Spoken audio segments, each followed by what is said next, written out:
pessoal do Pé de Vista, sou a professora Emília Queiroz, estou aqui para mais uma edição do Pé de Vista Universitário. Hoje nós temos a honra de receber a professora Manuela Alves.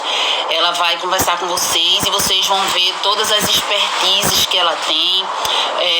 Quando a professora Manuela chegar, eu vou contar um pouquinho da nossa história, mas o importante é a gente saber que esse projeto que foi criado pelo Pé de Vista existe exatamente para acompanhar vocês durante esse momento inesperado que se tinha de isolamento social forçado devido ao contágio alastrante do Covid-19. Então, no âmbito universitário, no âmbito educacional, quais são os impactos que nós temos nisso, não é? Nós temos que ver que muitos professores são treinados e são acostumados e desenvolvem suas expertises para a questão do ensino presencial. E por circunstâncias alheias à vontade, inclusive das instituições, esses professores estão tendo que ingressar, digamos assim, em caráter de urgência no mundo online, né, no mundo virtual. Essa semana, eu acho que semana passada, nós tivemos o exemplo, por exemplo, de uma professora de nível médio que virou até meme, né, nas redes sociais, foi muito divulgado, que a professora, durante o momento da aula, naquela sala virtual, ela não conseguiu operar os comandos que tinham que ser operados e ficou extremamente insegura, até chorou tal, e disse aos alunos: desculpem, mas eu não posso ficar aqui nesse ambiente com vocês porque não me sinto preparada. E uma das alunas dela entrou nas redes sociais para dizer exatamente isso, exatamente que naquela hora ela só queria poder abraçar aquela professora, ou seja, reconhecendo o esforço que a professora estava fazendo para se adequar a essa nova realidade e minimizar ao máximo possíveis prejuízos de aprendizagem que os alunos tenham, não é? Então, vou fazer umas saudações. Professor Marco Aurélio Peixoto, fundador do Pé de Vista, muito obrigada pela oportunidade, pelo espaço para a gente divulgar essas questões educacionais do ensino universitário. Professora Mariana está aí, professora Manu entrou agora, Léo Félix, da Comissão de Relações Acadêmicas da UAB, vários amigos, super bem privilegiada a live. E vamos, sem mais delongas, chamar a nossa entrevistada de hoje, a professora Manuela Alves. Deixa eu convidar ela aqui.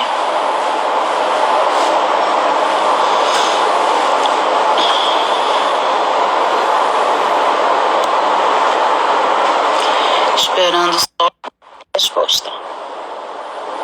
E eu peço também que vocês interajam, gente. Quem tiver algum tipo, seja aluno, seja professor, seja gestor, quem tiver... Bom dia, professora. Bom dia, Emília. Tudo bom, querida? Que bom estar com você. Pois é. Agora ela um pouco da nossa história, né? Mas tem porque a idade tem licença poética. Então, a professora Manuela, a Cíndia é muito colega de turma dela, e ela bem mais nova que brincadeira, ela já era bem jovem. Ora, seja bem-vinda. E nos encontramos depois e eu tive a alegria de contratar Manuela. Sem nenhuma época. E apaixonados, a se destacar, responsável, doutor Bruno Batista, obrigada pela presença. E foi tanto na técnica como na responsabilidade social.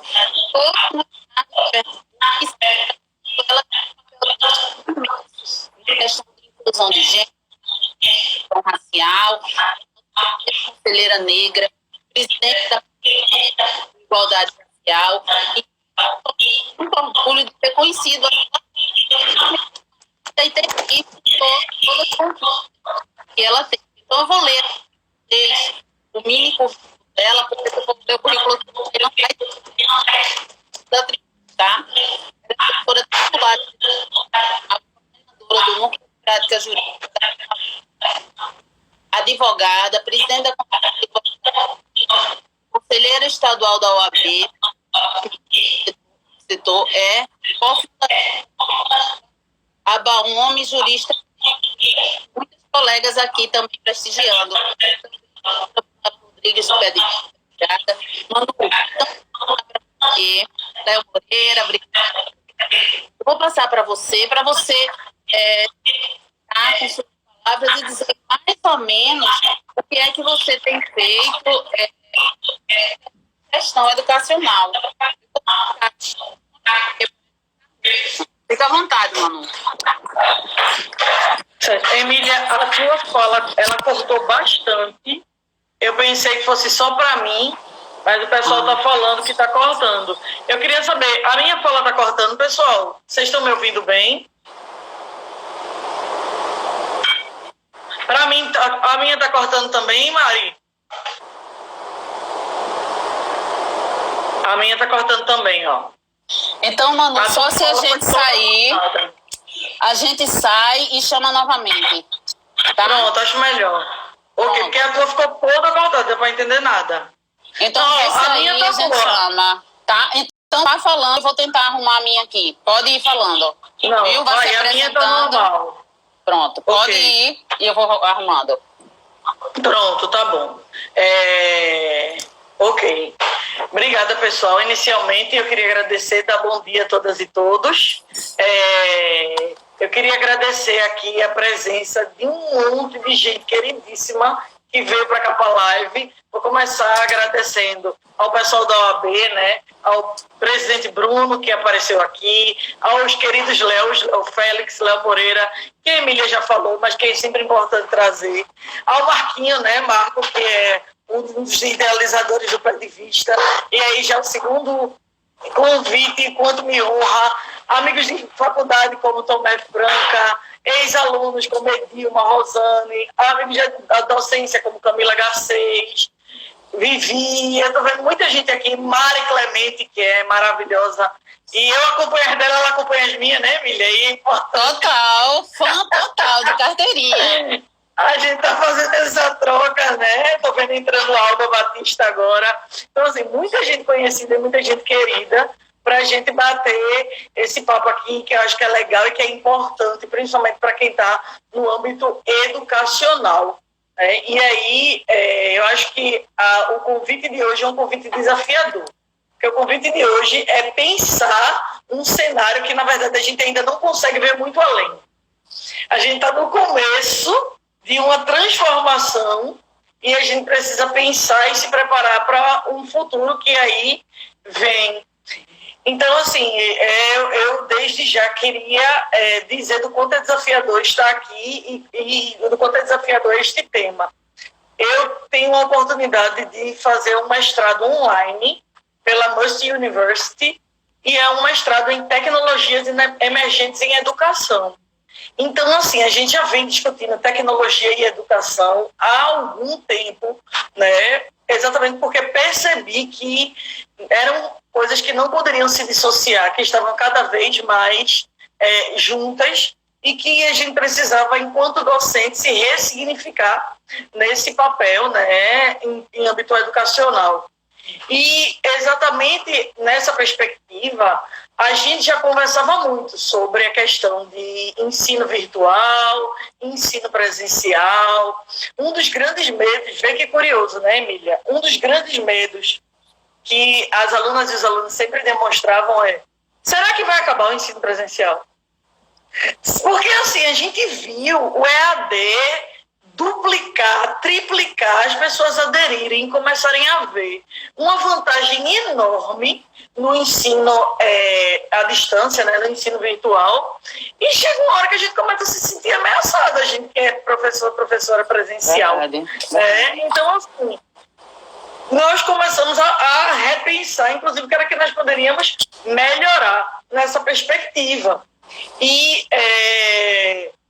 Uma das coisas que nós, pelo menos em uma primeira análise, sempre dizemos é que não devemos, na prática, excluir o presencial. Acredito que sempre vai ter público para o presencial e sempre vai ter público para o virtual, porque são modalidades diferentes. E elas se complementam, porque, na verdade, acredito que elas atendem a necessidades diversas. Tem alunas e alunos que têm uma facilidade muito maior com o presencial. Esse período está sendo um período super difícil. Por quê? Porque a adaptação para essa aluna ou para esse aluno, que às vezes tem um déficit de atenção, tem dificuldade de concentração. Então, muitas vezes, quando você tem o aparelho aberto na sua frente, mas a possibilidade de você navegar por um mundo, você acaba não concentrando na aula. Já para outras pessoas, é muito melhor você desligar tudo, fica ali na aula e usufruir de outros benefícios. Por exemplo, não gastar tempo de trânsito, não gastar gasolina, né? E você poder fazer tudo presencialmente. Agora, uma coisa que a gente precisa perceber é que o processo ele vinha sendo lento. Ele vinha sendo um processo muito gradativo, assim. Barreiras atitudinais, não é? Pois é, principalmente, porque eu acho que essa é a grande questão, né? Porque exige principalmente a nossa boa vontade e a nossa disposição. Claro. Então, assim, ele era um processo gradativo. E quando a gente se depara com uma pandemia, como a gente está se colocando, infelizmente, né, num cenário horroroso como a gente está, a gente acabou, acredito que andando 20 anos em 4, 5 meses. Porque agora a gente teve que fazer tudo pelas redes. E aí eu acredito que a gente não está se ressignificando só enquanto docente, né? Só enquanto gestor educacional. Eu acredito muito que a gente vem se ressignificando enquanto sociedade. Porque tudo que a gente não fazia, tipo, por exemplo, eu sou louca por sushi. Uhum. Mas eu sou louca por chegar no restaurante, sentar e pedir um sushi, estar com amigos e poder conversar a noite inteira num rodízio comendo sushi. Eu não posso mais fazer isso. E assim, a gente precisa, hoje a gente pedir não tem a mesma graça. Com certeza. Sabe? Quando a gente pede, é aquela coisa, né? Você vai comer sozinho dentro de casa, não basta com quem você mora. Mas assim, eu já estou me acostumando. Final de semana, eu digo, pedi um sushizinho, mas você já sabe que vem naquela, né? Às vezes vem até meio frinho. A gente está se acostumando. Na verdade, é a energia do que cerca, né, Manu? A energia daquele grupo, a energia do encontro, na verdade, né? Exatamente. E assim, os restaurantes também estão se ressignificando, né? Porque agora tem investido muito nesse processo de comida, entrega em delivery, né? Então, assim, tem tudo, na verdade, sendo reorganizado. Na prática, quando a gente puder ir para a rua, e vai chegar esse dia que a gente vai poder ir para a rua, e eu vou dar vários abraços, Emília. Claro, tô com saudades já. Né? Mas alguma coisa vai ficar. É fato que, assim, agora que a gente já aprendeu, vai ficar muito mais comum pedir em casa também, toda vez que bate uma preguiça. A gente vai precisar, na verdade, desse processo de adaptação e ele vai trazer reflexos para o resto da nossa vida. Muita coisa que eu não fazia pelas redes sociais, hoje eu aprendi, vou ter que fazer e, na verdade, assim, acredito que mesmo quando a pandemia acabar, os costumes ficarão, né? O que a gente percebeu que pode ser facilitado, com certeza, será para o resto dos processos e, na verdade, a gente já sabia que poderia facilitar a nossa vida, mas a gente tinha a verdadeira disposição. Agora, verdade, uma coisa... Manu. Foi ótimo você ter tocado nesse assunto, porque não são só os professores que estão tendo necessidade de se adaptar. Os empresários, né? Quem advoga para a empresa sabe que foi um desespero total logo no começo, né? Como vamos manter nossos empregados, como vamos continuar funcionando, e tiveram que se readaptar totalmente. E aqueles empresários mais antigos que não queriam fazer o sistema de delivery, E para manter o negócio, eles tiveram que se adaptar. Ou seja, trazendo isso para o campo educacional, eu acho que ainda tem um plus, Manu, porque muitas vezes essa relação aluno-professor, professor-dono de instituição, tinha um pouco de ranço, né, de achar que eram lados diferentes. Mas agora sim que a gente tem que ver que o processo educacional é um todo, não é? E que todos, é como a cooperação no processo civil, que todos, se todos não tiverem do mesmo lado, não vai rodar. Aí é que vem todo esse pânico, e aí é que vem a questão da necessidade da mudança do gestor, e a gente, como gestor educacional, você deve estar sentindo isso, tem que também saber olhar para aquele professor e enxergar qual é o perfil dele. Porque quando aquele professor foi contratado, provavelmente foi para o presencial, né? Então, nesses casos, Manu, assim, qual é a dica que você dá ao gestor? Como a gente tratar esse professor que tem a peculiaridade de ser brilhante no presencial, mas tem aquelas barreiras atitudinais de ingressar para esse universo do online? Na verdade, a minha experiência enquanto gestão, né, eu tenho a felicidade e a honra de, nesse momento, ser coordenadora do Núcleo de Prática Jurídica da Uninabuco Recife. Inclusive, queria até mandar um beijo para Ana Paula Azevedo, que é a coordenadora, minha chefe daqui, né? Beijo, Ana Paula. Está aqui presente, né? Lá na Uninabuco, nessa minha experiência, sabe, Emília? Uma das coisas que a gente primeiro busca é o respeito ao profissional.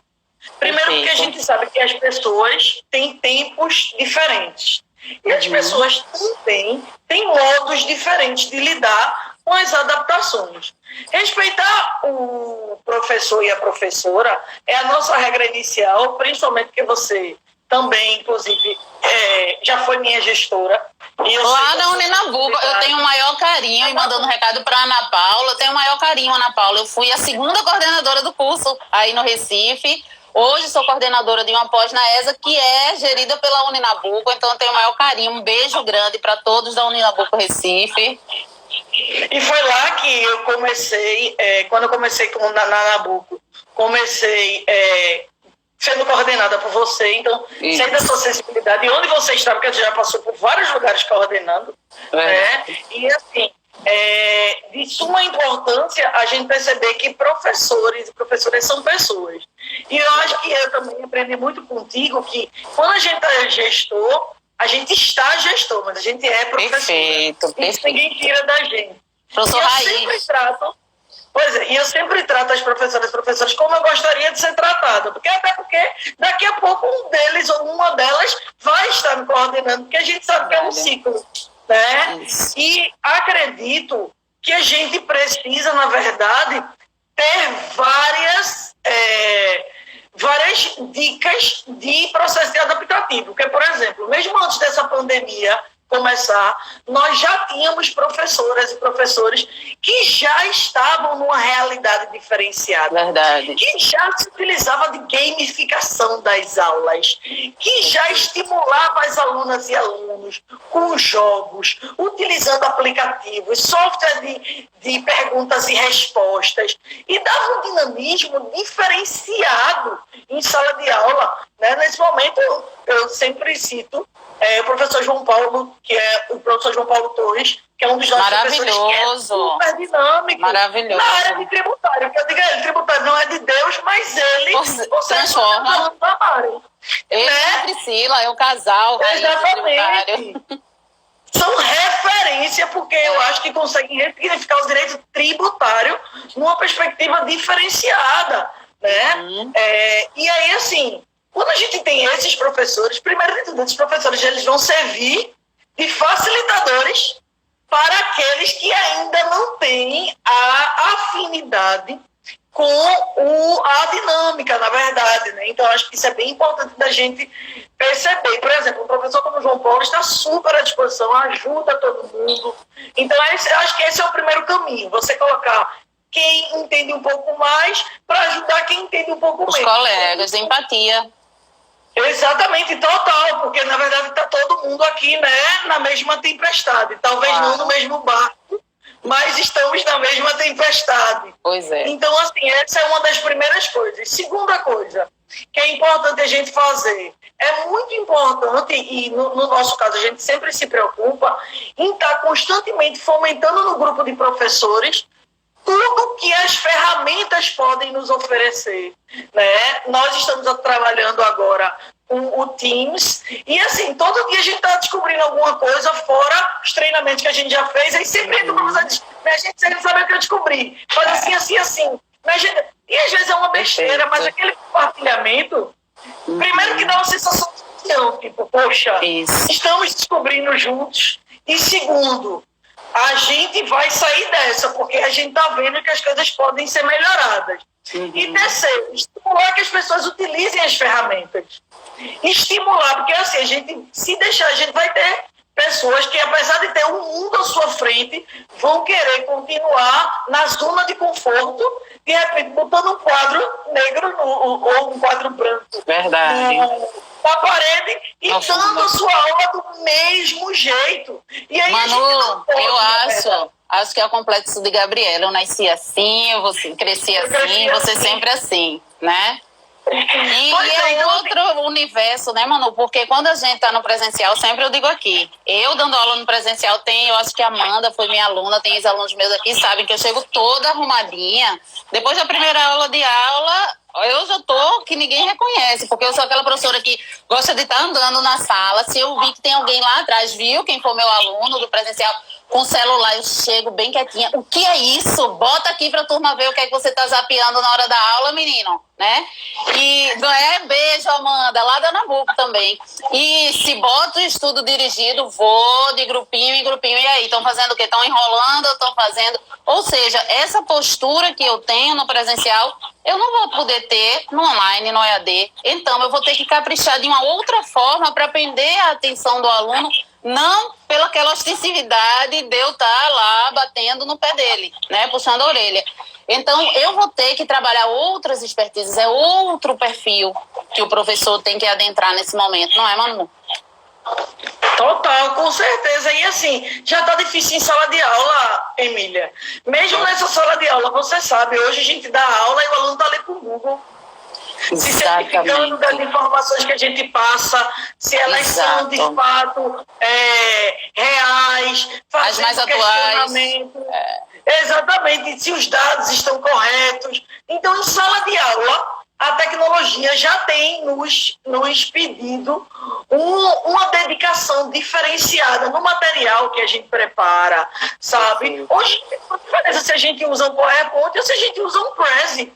O Prezi, ele é muito mais dinâmico, ele é muito mais, né? Você parece que você tá numa galáxia. Só é ruim para quem tem labirintite, né, Manu? Você fica...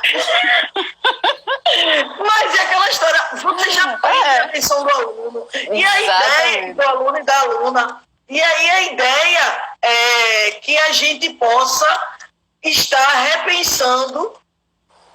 Na verdade, Emília, isso é algo que, inclusive, a Nabuco, ela tem feito vários cursos, e esse curso que passou agora, essa semana que passou, a gente fez um curso, que foi um curso para mexer em redes e mídias sociais. Ai, que joia. Emília, inevitável. Mexeu tanto, exatamente, mexeu tanto assim comigo e com as professoras e professores, né, porque, na verdade, nem foi só para Nabuco, né? Foi um curso, inclusive, que abarcou outras unidades do grupo C.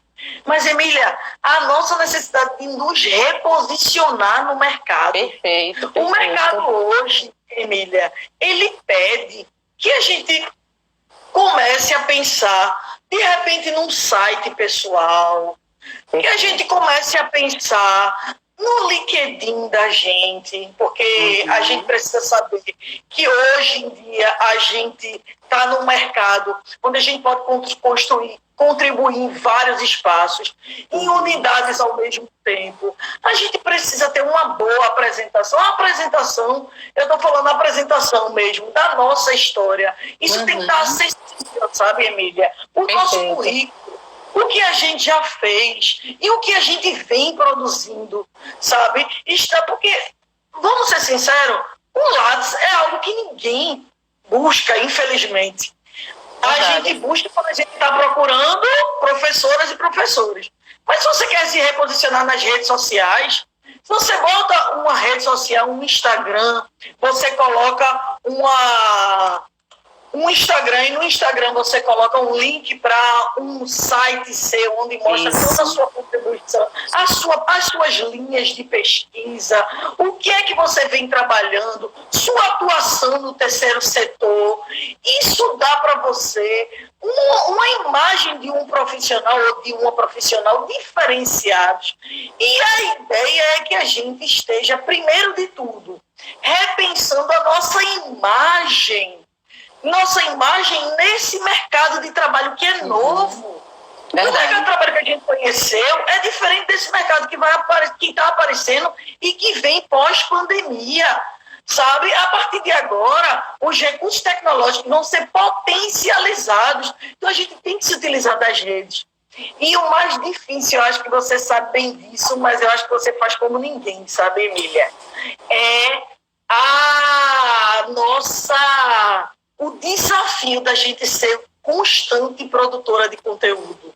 Verdade. Emília, isso é desafiador demais. Manu, eu diria desafiador e até perigoso. Saudando seu colega de conselho, Marcelo Farias, nossa ouvidora geral da OAB, Catarina Cata, um beijo grande. E Manu, foi perfeito esse seu ponto, sabe por quê? Essa realidade das redes sociais, da sua autodivulgação é muito perigosa, porque trabalha com sua vaidade, né? Eu entrei nela mais ou menos há 7 anos atrás. Arthur Liz, amigo querido, professor brilhante de processo, bem-vindo. Eu entrei nessa realidade há mais ou menos 7, 8 anos atrás, quando eu comecei a dar aula no Damásio, em São Paulo. Tanto que os colegas de lá que disseram, olha, por que você não começa a trabalhar suas redes sociais? Lá era obrigatório você colocar uma rede social quando estava gravando aula online, porque facilita o acesso dos alunos do online, dos mais diversos lugares do país, até fora do país, entrarem em contato com você. Eu não sabia nada de redes sociais na época, eu muito bitoladinha, né, muito tradicional, e na época paguei uma consultoria, que a maioria dos professores de lá é uma consultoria que me acompanha até hoje. Hoje eu estou mais independente, que eles dão cursos, mas eu tive que fazer isso para entrar usando a etiqueta do mercado de redes sociais. Por quê? Da mesma forma que é um acesso maravilhoso para você se divulgar, você pode virar um meme, né? E outra coisa, para você produzir material, você tem que ter muita responsabilidade. Aí os canais começam a lhe procurar. Um canal que a gente participa junto, que é do Grupo C também, o Vai Cair na OAB. Então, se eu dou uma informação errada ali, essa informação errada tem o potencial de replicar em questão de segundos para o mundo todo. É o meu nome profissional que vai estar ali.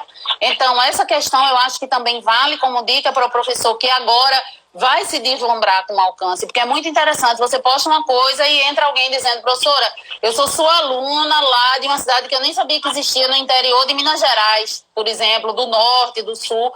Então, é uma tentação muito grande de vaidade que a gente fica. É natural, o professor gosta de comunicar, mas o critério tem que ser muito severo, porque no presencial, qualquer erro que você cometa, qualquer coisa, você tem ainda aquele delay, aquele tempo de ir lá e tentar desfazer, ou o ambiente é mais restrito. Nas redes sociais tem toda essa ressignificação também de responsabilidade pelos conteúdos. Beijo, Marcelo aí. E Cata, vá, tá com você. Deixa eu só fazer aqui rapidinho, também agradecer a presença de Juliane Lima, que é a antiga presidenta da Comissão de Igualdade Racial. Essa mulher veio parar para fazer as honras, né? Maravilhosa. Queria aqui, Carla Meura é presidenta da Comissão de Igualdade Racial do Rio Grande do Sul, está aqui me prestigiando. Que honra! Pois é, está aqui presente também o Instituto da Advocacia Negra, uma galera que está fazendo um trabalho massa. E eu tenho aqui várias pessoas. A amiga Gerlane, um beijo bem grande para você, Gleice. A amiga Elka, Catarina, não posso deixar de falar de Catarina, né? Zé Cláudio, Viana, advogado, e uma professora que aqui está e que é maravilhosa. A Amandinha também está aqui. E uma professora que está aqui, e eu queria ressaltar a importância dela, porque ela tem sido um diferencial na nossa Olinabuco, que é a professora Angélica. Acho que A Angélica é do meu tempo, amo de paixão. Angélica, beijo, Angélica. Angélica Literatura, eu acho que é o Insta dela. E a Angélica, ela consegue botar gamificação, metodologias ativas em português, Emília. Você já viu o local de home office dela? Ela ostenta, viu? Depois peça para ela lhe mostrar das reuniões online da pós. O home office dela é ostentação. Pois é, a Angélica é uma outra professora. Essa semana ela estava postando lá no grupo que aqui agradecer a presença de Rivânia do Candastes, uma querida militante. Um beijo grande. Emília, ela estava mostrando que utilizou uma roleta para trabalhar com os alunos português, e eu olhei e disse, meu Deus do céu, como é que se faz isso? E ela bateu foto, e assim, pessoal, quem quiser saber mais, me procura. Então são essas professoras e as professoras que estão servindo como facilitadoras e facilitadores, e estão servindo como referência para que as demais profissionais possam tanto se espelhar quanto pedir ajuda, e aos poucos a gente vem transformando esse processo. Alexandre do Cheiro Grande, meu filho, a gente vem ressignificando esse processo de docência. E eu vi um post muito engraçado, sabe, Emília? Não sei se você já viu, inclusive no post, acho que é Drauzio Varela, que está falando, saudade de ser professora, né, minha filha? Hoje você é youtuber, hoje você é meme. Porque hoje a gente tem que aprender a gravar vídeo na vertical, gravar na horizontal, se preocupar com a Não pode a roupa estampada, não pode bateria muito grande, não pode listra.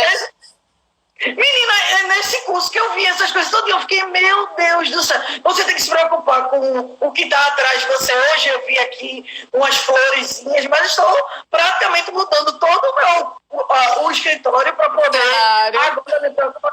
Pensa em botar uma direção de arte, Manu, direção de arte.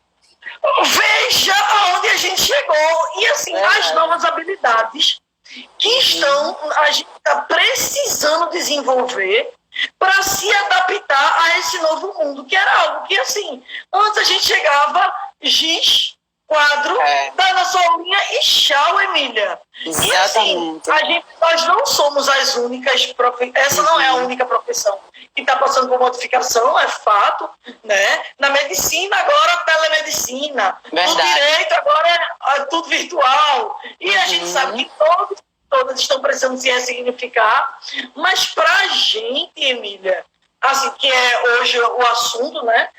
Para a gente, quando docente, eu acho que a gente tem uma responsabilidade muito grande, porque todos esses profissionais vão passar por nós. Exatamente. Né? O professor, a professora, independente de sua área, vai ter que prender a atenção para que as pessoas adquiram o conhecimento necessário para atuar, seja lá em que área for. E aí, assim, esse nosso processo é um processo muito difícil. E, assim, a gente precisa reconhecer uma outra coisa que eu queria dizer. A gente vai errar, Emília.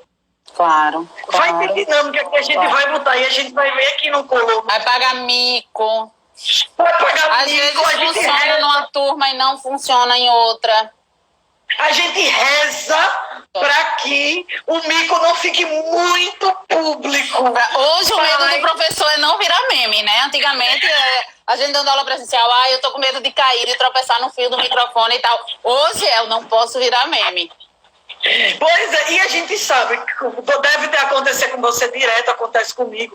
A gente sai da aula e já chega no nosso Insta, já chega no aquele registro, aula hoje da professora, pererê, parará, e eles fazem questão de pegar o pior ângulo.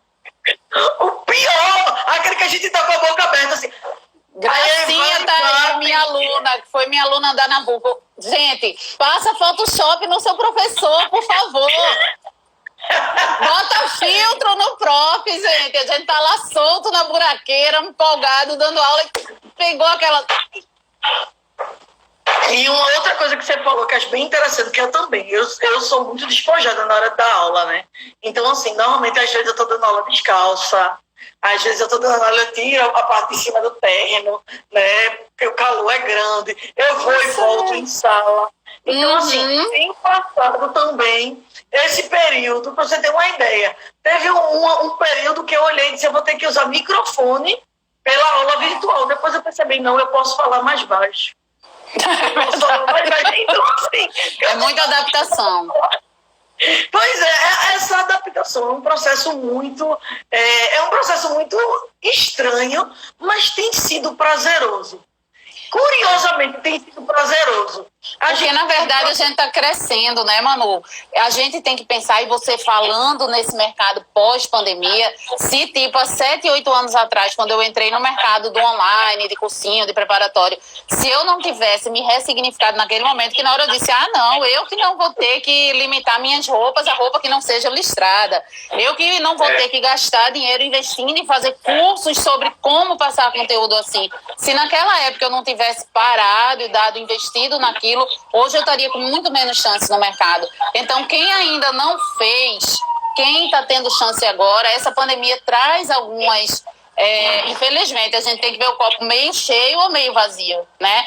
E se você não está perdendo tempo com o trânsito, por exemplo, o acesso a informações, Manu, que os professores estão tendo. Eu, por exemplo, eu faço lives e eu assisto lives. Eu, do processo civil, não posso ver... Fred Didier lá online, que eu fico louca, né, no ao vivo. Quer dizer, nós, professores, também estamos tendo acesso a informações que eram muito caras.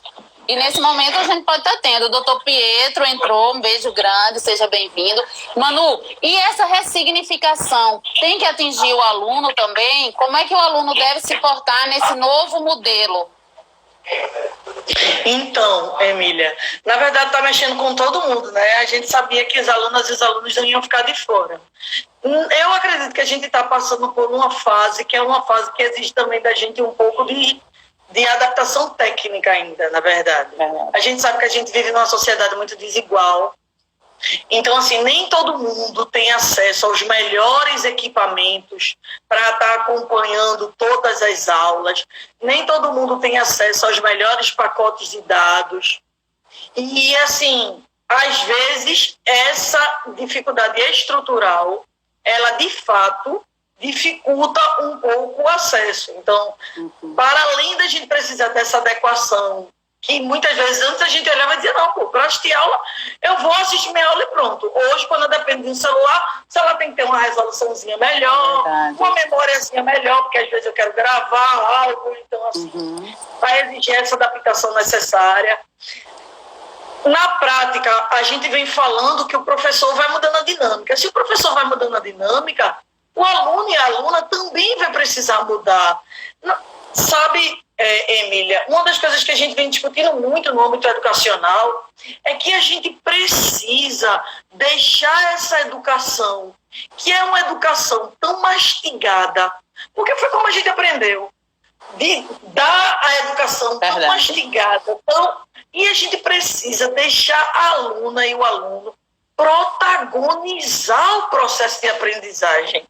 Nesse momento, Manu, eu lembrei muito, que eu sei que também provavelmente deve ter sido sua professora, eu tive altas lições com a professora Virgínia Colares, em didática do ensino superior, e ela disse uma coisa que eu nunca esqueci, inclusive ela deu uma palestra aí na Unabuco, a minha equipe de professores, sobre isso. O aluno tem que se sentir desafiado, porque, e você como coordenadora, você sabe, o professor mais elogiado não é aquele professor que é o mais passivo, que é o mais gente boa. O professor mais elogiado é o professor que desafia e dá condições do aluno chegar lá. Não é nesse sentido? Perfeitamente. E assim, quando ele protagoniza, quando ele é desafiado, quando ele é estimulado a buscar as respostas, sabe? Com certeza a gente percebe um processo mais dinâmico e a gente percebe uma aprendizagem que ela fica assimilada com mais consolidação. E é isso que a gente busca, né, Emília? Para além de um processo de aprendizagem, que seja um processo de aprendizagem, né, desafiador, onde o aluno protagonize, também é importante que a gente entenda que tem que ser uma aprendizagem linkada com o dia a dia, Emília.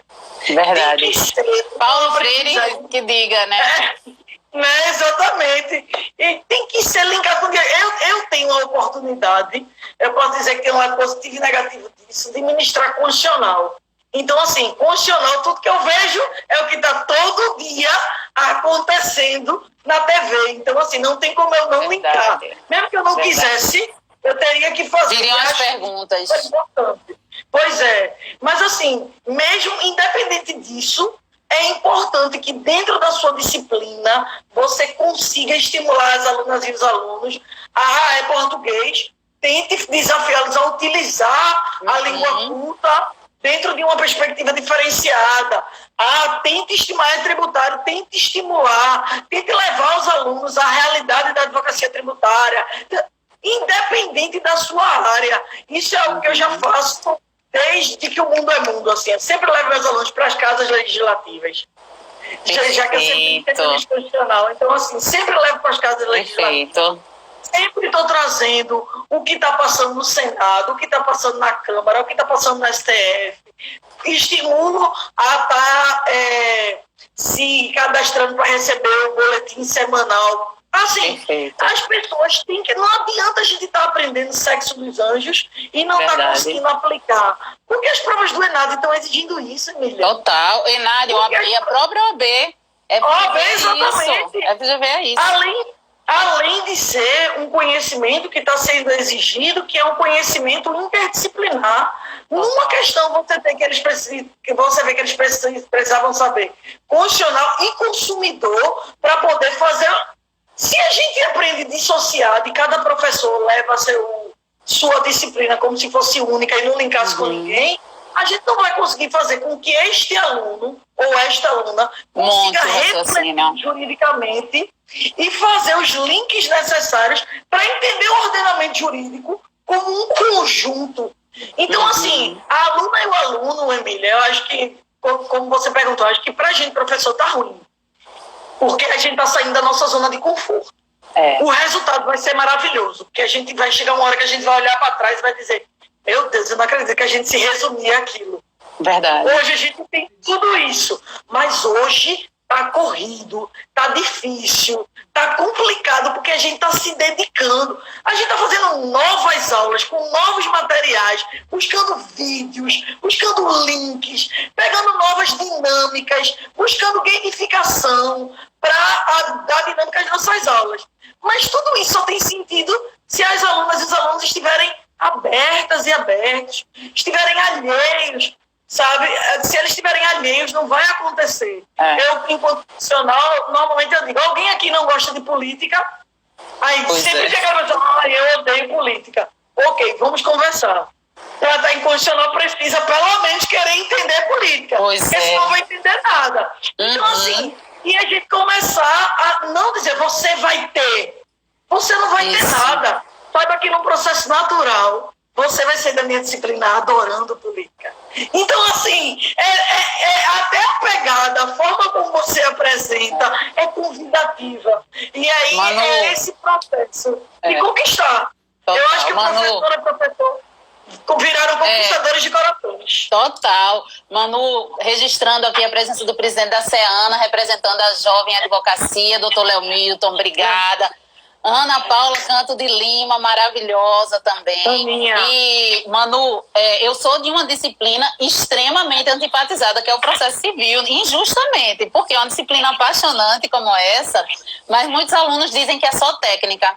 E eu lembro que as primeiras aulas só queriam saber de direito penal, né? Ou tá no direito civil, porque direito penal é a carneceragem, o direito civil é aquela questão do tititi, direito de família, quem traiu quem, né? E o processo civil, aquele negócio, primeiro você faz isso, depois aquilo, mas pode ser que não seja, porque a STJ decidiu diferente, enfim. E eu lembro que uma das disciplinas que eles mais têm barreiras atitudinais são as de procedimentos especiais, porque eles já estão no finzinho do processo civil, que às vezes se desmembra em 6 semestres, e eles sempre ficam: não aguento mais processo, a gente vai começar tudo de novo, né? E eu comecei na primeira aula, e até converso sempre com o professor de ética, eu levo a tabela de honorários da OAB e coloco: bora, gente, primeiro dia de aula, Se você for entrar com consignação em pagamento, vale a pena, professora? Ah, professora, que negócio chato. Olha quanto vai ser aqui, o mínimo é esse daqui da tabela. Aí eles ficam empolgadíssimos, né? Começa quase que um leilão, qual é o tipo de ação que eu vou querer entrar pela questão da tabela de honorários. Então, o professor tem que realmente se reinventar e fazer o aluno descobrir o valor agregado daquilo quando chega lá na frente. Com certeza. Por pior que seja a disciplina, né? Pois é. Agora, assim, é inegável, indiscutível que a gente está num processo, enquanto gestor, enquanto gestora, esse processo de adaptação também tem sido muito complicado, né? Porque a gente vê muita resistência. Verdade. Eu vou te dizer algo que é bem interessante, sabe, Emília? A gente identifica muitos casos de resistência. Resistência no sentido de, eu não estou acompanhando, não. Eu não... assim, eu não tenho paciência para ficar na frente do computador. Às vezes a gente identifica. Mas, Emília, os alunos e as alunas que não tiveram problema de acesso, que estão com sua situação regularizada e que estão abertas e abertos, têm relatado muitos benefícios nesse período de regime letivo. Emília, são coisas que você olha assim, você diz, meu Deus do céu, assim, sabe? As pessoas começam a dizer, agora o professor não atrasa. Exatamente. Porque assim, não tem mais como atrasar, né? Tipo, não, enrola, né? Aquela encheçãozinha de linguiça básica, não dá mais. Exatamente. A galera, Emília, a quantidade de vezes que eu ouvi alunos e alunos dizendo, professora, a aula melhorou e muito depois do regime letivo remoto. Você começa a ficar preocupado. Meu Deus do céu, será que vai acabar o presencial? Porque, na verdade, existe uma dedicação diferenciada, e aí eu posso falar principalmente pelo meu corpo docente, eu mando um beijo para todas as professoras e todos os professores que fazem parte do corpo docente da Nabuco. A gente tem uma dedicação diferenciada, a gente percebe nas professoras e professores. E é claro, eu estou falando da Nabuco, que é onde eu convivo. Mas eu tenho amigos e amigas de professoras e professores em todos os lugares, você sabe bem. A gente que é da docência já foi em tantos espaços. E, Emília, a gente está vendo o pessoal se desdobrando, aplicando, na verdade, se arriscando a buscar novas formas de docência. Esse processo é um processo muito bonito. Eu acho que se Paulo Freire disse esse processo, ele estaria, assim, felicíssimo. Ele não estaria feliz com o tratamento que o governo vem dando à educação, mas estaria felicíssimo com o que os professores. As professoras e professores têm feito em sala de aula e com as histórias que a gente tem ouvido. Inclusão social, sabe, Emília? Inclusão de pessoas com deficiência, inclusão de pessoas em situação de vulnerabilidade. A tecnologia já está sendo e tem que ser cada vez mais utilizada para que a gente potencialize e efetive a educação enquanto direito fundamental que tem que ser garantido para todas e todos, como está previsto na Carta Magna. Perfeito, perfeito. Isso você tocou num ponto. É o acesso, eu tive uma live com o Bia Presgrave falando sobre o novo acesso à justiça digital. Agora a gente tem que falar o novo acesso à educação digital, né? Porque são questões técnicas só, são questões de aparelhamento, de ter o equipamento certo, de ter a conexão certa. Mas você já parou para pensar quantas pessoas vão conseguir ser atingidas por essa nova educação, né? Aquelas pessoas que moram num lugar... Se você parar para pensar, a educação dos detentos, podendo chegar até o online, que praticidade seria também? Então, eu acho que antes de segregar e antes da gente só se deter nesses aspectos negativos, a gente tem que ver também a questão da possibilidade do atingimento massivo desse acesso à educação, né? Manu, a gente está chegando os últimos 10 minutos. Aí eu queria primeiro agradecer demais, assim, aprendi demais mais uma vez com você. Louca que acabe logo isso pra gente. Agora eu já sei que a gente vai no sushi, né? Chamar as meninas também, Mari já disse, Cata e todo mundo que estiver aqui tá convidado na conta de Manu. Eu quero também registrar. Fechado, não. Tá gravada a live. Tá gravada a live. Então, ela paga com visitadora, né? Ela YouTube, professora Emília Queiroz, podem ir lá cobrar a dívida. Então, Manu, quero também registrar que hoje sou coordenadora de pós-graduação da ESA e sou gerida por professor Luan, não sei se você conhece, que é o professor da pós-graduação da Uninabuco, né, o nosso coordenador geral, que incansável nessa luta, assim, porque primeiro ele passou pelo processo de convencer os coordenadores, para os coordenadores adaptarem o convencimento, o atingimento para os professores da pós e daí repassando para os nossos alunos. Então, queria, em público aqui, agradecer a paciência do professor Luan, que é o meu coordenador aí na Nabuco, mandar um beijo para Paula, coordenadora, e agradecer a todos que estão assistindo. Já convidar, Manu, que eu já vou passar a palavra para você, já convidar hoje à tarde, às 4h, lá no meu Insta, @emiliaqueiroz.jus, eu vou ter o projeto Além do Direito, que é com uma das fundadoras do Pé de Vista, a professora Renata Cortez e a filhinha dela, né? Vai ser a live da Laura, né? Laurinha, Laura, todos convidados. Show, Todos vou acompanhar. convidados. Vá mesmo. E dizer, Manu, inclusive, vai fazer parte desse projeto, mostrando os talentos secretos dela também. Vem coisa boa por aí, em junho. E vou te passar a palavra, Manu. Dizer que a live vai ficar salva no feed do Pé de Vista e no meu canal do YouTube. E vou passar a palavra para você se despedir e dar um beijo especial aí pro pessoal. Bom, Emília, eu queria só agradecer o convite. Queria te dizer que você é uma referência para mim nessa área educacional. Então, assim, para mim é muito honroso estar aqui. Até porque, assim, lá no começo, a gente começou junto na época de pós-graduação. E essa foi uma amizade maravilhosa. E a gente se encontra em vários espaços. Então, assim, como é maravilhoso, né? Pois é. Tamo junta. Sempre. E, assim, é sempre uma honra muito grande se encontrar. E eu espero que a gente se encontre cada vez mais muito, sabe, Emília? Porque você, além de ser uma referência enquanto educadora, é uma referência enquanto docente, né? Enquanto advogada. Na advocacia você é uma referência para mim e é uma referência de mulher mesmo. Então, assim, você sabe o carinho que eu tenho por você. Onde a gente se encontra, você sabe da empatia, do carinho, do respeito que eu tenho pelo seu trabalho e da admiração. Quero agradecer a todo mundo do Pé de Vista, ao Léo Moreira, ao Marco Aurélio, Renata Cortez, a todo mundo do Pé de Vista, que são pessoas queridaças e que vêm promovendo debates maravilhosos. Quero agradecer a Uninabuco, que aqui eu estou representando enquanto gestora, enquanto professora. Quero agradecer a todo mundo que entrou aqui e tirou um tempinho para nos ouvir. Seja ex-aluno, aluno, amigo, advogado, o pessoal do Conselho, da OAB, todas e todos. Muito obrigada por nos ouvir. E essa conversa, na verdade, ela é só um começo, né?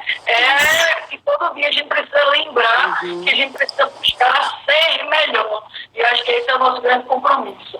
E aí, Emília, eu não poderia deixar de fechar citando uma das frases de Paulo Freire, que acho que é importantíssima, que diz: ensinar não é transferir conhecimento, como a gente está acostumado, né?